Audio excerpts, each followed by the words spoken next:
We're going to build another big FBI building right where it is, which would have been the right place because the FBI and the DOJ have to be near each other. You can't that's one thing I did learn from this persecution. The FBI and the DOJ work together. Now, in my case, they work together for bad purposes, but they do. They were always together.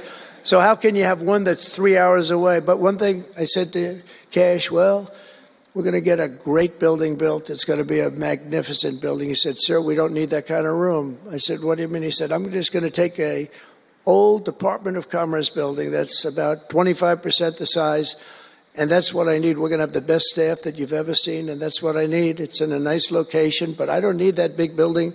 Why don't you just sell the site to somebody, and we're going to be very happy. And they want to have far fewer people, but we also want to have them in D.C., and if for no other reason, we like having law enforcement walking the streets of our capital, because when the bad guys are out there and they see there's an FBI agent, that's the ultimate in law enforcement, and they're not going to be acting so bad. We're cleaning up our city. We're cleaning up this great capital, and we're not going to have crime, and we're not going to stand for crime, and we're going to take the graffiti down, and we're already taking the tents down, and we're working with the administration, and if the administration can't do the job, we're going to have to take it back and run it through the federal government. But we hope the administration is going to be able. So far, they've been doing very well. The mayor's been doing a good job. We said there are tents galore right opposite the State Department. They have to come down, and they took them down right away.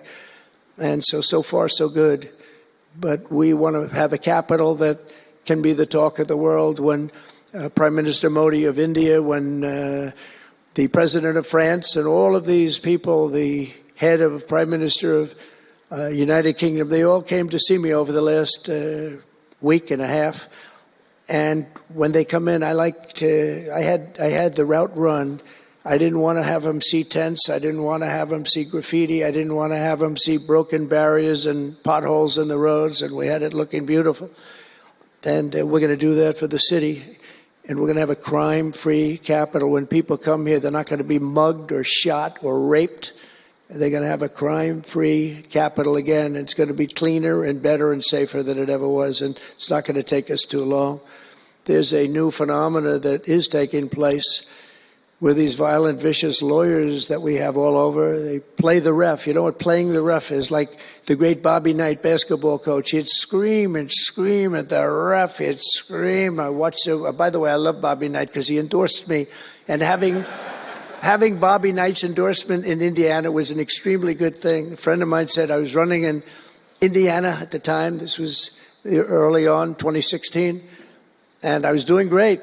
But a friend came up and said, "Do you know Bobby Knight?" I said, "No, I don't, but I hear he was a tough cookie." He said, not only tough, he was beyond tough, but he's the most popular guy you can imagine. It turned out he wanted to endorse me. He called me about 2 years before. He said, "Sir, I'd like to endorse you." I said, "Is this really Bobby Knight?" I said, "It's me." I could tell it was Bobby Knight. He had been known for throwing the chair across the court and slapping a player. Can't do things like that, right? And the man that came in fired him. He was a new administrator for the college. That guy didn't last very long. They were like 14-0, and they fired Coach Knight. That was not good, but he had a little chip in his shoulder. But he loved Trump, and he came in, and he said, "I'd love to endorse you." He said, "If you ever run, please call me." So he said, "Do you know Bobby Knight?" I said, "Well, I don't know him, but he called me a couple of years ago." It was an amazing phenomenon. I took his number, and on each side of my desk in New York, I had stacks of paper, like nice and neat, but about 2 feet high each. And I said, I wrote his number down and I put it here 2 years ago. And I said, let me see if I can find it. It was almost like a miracle. I had other miracles that happened too. My ear is still throbbing. That was a miracle. That was a miracle also, wasn't it? That was a miracle also. How are you? Thank you. Thank you, Leo. Thank you.